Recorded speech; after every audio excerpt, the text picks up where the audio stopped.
Hello Internet, so nice to see you. I have a great question I want to answer today. For the first question, does that mean that you should not have to use 0 or plus for diminished/augmented chords, since that would also work universally for all modes?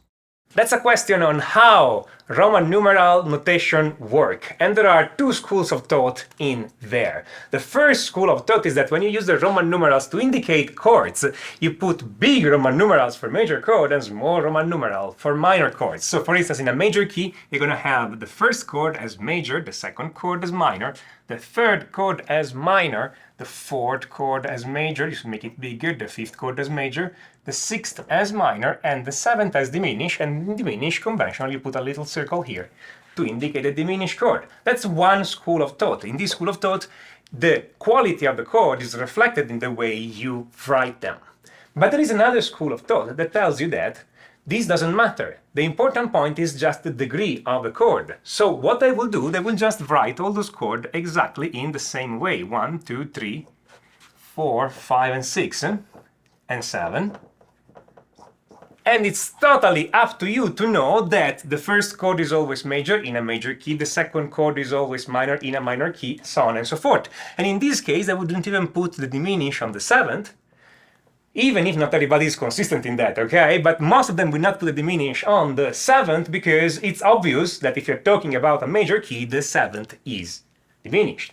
Now, the advantage of the first system is that you know exactly what you're reading, okay? You know exactly what the person writing this means, okay?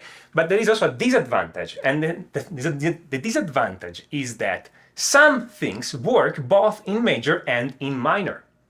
So if you write it this way, then you have to rewrite the whole thing again for minor again, because in minor the first chord is minor, the second is diminished, the third is major, the fourth is minor, the fifth can be minor or major, depending if you use natural minor or harmonic minor, the sixth is typically major, and the seventh is typically major, though you may have a seventh diminished in there too. And sometimes you have to write flat sixth, okay, or flat seven, depending if you're using the natural minor or harmonic minor. So the notation here can become a little bit complicated because of all those little things. So if you want to create a chord progression, the chord progression is, I don't know, 1, 4, 5, you'll have to rewrite it in two different ways, one for major and one for minor, okay? While if you use this other notation system, you just write 1, 4, 5, and this makes sense for everybody, okay? For both major and minor. Makes sense so far? So it's completely up to you which notation you want to use. And actually, personally, I use a little bit of both, because sometimes this works best and sometimes this works best. And if there is some doubt, you can always specify it. You can either write in big or small Roman numeral, or you can just say write 1, 2, 3, and then if you really want to specify that this 3 is minor, you write 3 with a little m on the side to indicate that the third is minor. Makes sense? So it's just a matter of notation, okay? And again, even this little circle, or if you have augmented or diminished chord, so if you have an augmented chord, you would typically put a little plus on it, okay?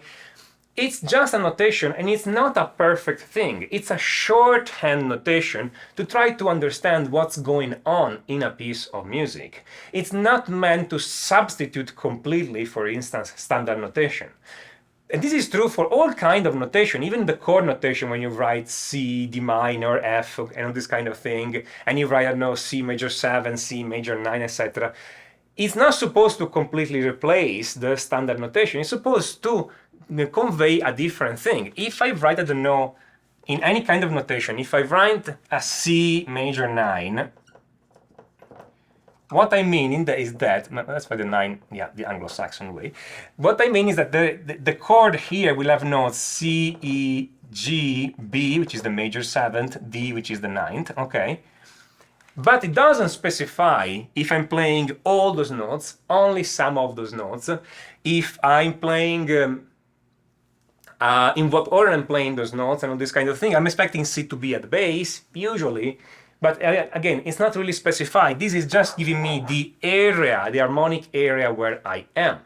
And this, by just writing C major 9, does not tell me if this is the first chord, or the second chord, or the third chord of the key. Though, in a major key, it's going to be either the first or the fourth chord of the key, because those are the chords that support the major 9, and so on and so forth. Every notation is meant to convey something different, and every notation is made to work in a specific context. You typically use Roman numeral to understand what's going on, to analyze a piece of music. So if you really want to be careful with the major and minor, yeah, by all means, use these.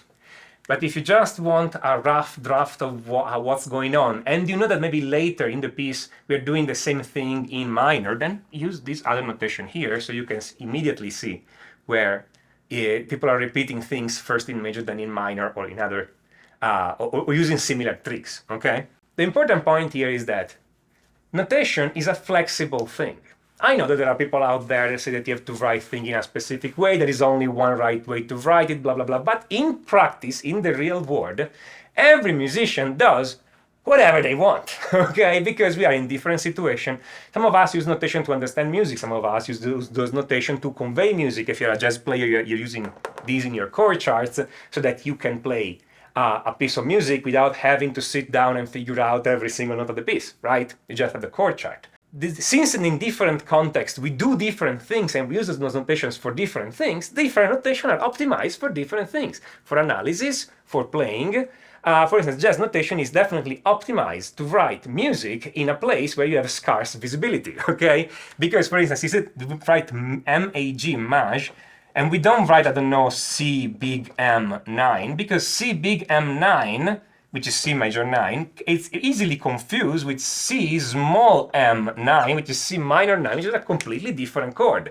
So we write M-A-J so that visually it's very clear that it's a different chord, and you don't get confused and you don't play the wrong thing, okay? Which also tells you that this notation has been developed to work with handwriting, not just in print. In the real life music, notations are a flexible thing, and you need to be able to understand what different kind of notation, how different kind of notation work, and what they mean in that specific context, okay? There is not one answer like, this is the right one and this is the wrong one, or vice versa. These things does not exist. It may exist in a specific book, or in a specific school. If you go to a specific jazz college or university, they will tell you that one is right, one is wrong. But when you come out here and play music, you're gonna find all those things and even weirder things going on, because sometimes musicians just make it up on the spot and invent something to convey the idea they want to other musicians, okay? So that's what it is. Take it more as a rough idea on what we need to go and what we need to do and where we need to go, sorry. And in doubt, always ask the musician in front of you, if you have a musician in front of you, or in doubt, always try to understand what the musician that wrote this notation is meaning. And don't get too hung up on notation. The important point is the sound and making music. Thank you very much for watching this video. This is Tommaso Zilli of MusicReadyForGuitar.com, and until next time, enjoy.